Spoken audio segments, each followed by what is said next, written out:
దేవుడు తనకు తోడుగా ఉన్నాడు కాబట్టి యోసేపు మీద అతనికి కటాక్షం కలిగిన కనుక అతని యొద్ద పరిచర్య చేయవాడు ఆయన.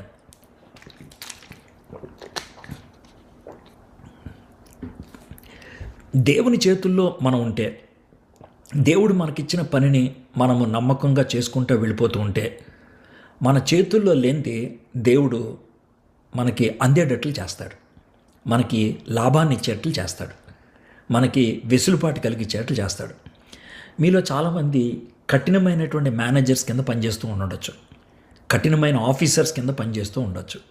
అయితే నేనేమంటానంటే, మీరు దేవుడిచ్చినటువంటి పనిని నమ్మకంగా చేసుకొని వెళ్తూ ఉన్నప్పుడు కరుణా కటాక్షము దేవుడు కలిగేటట్లు చేయడానికి అవకాశం ఉంటుంది.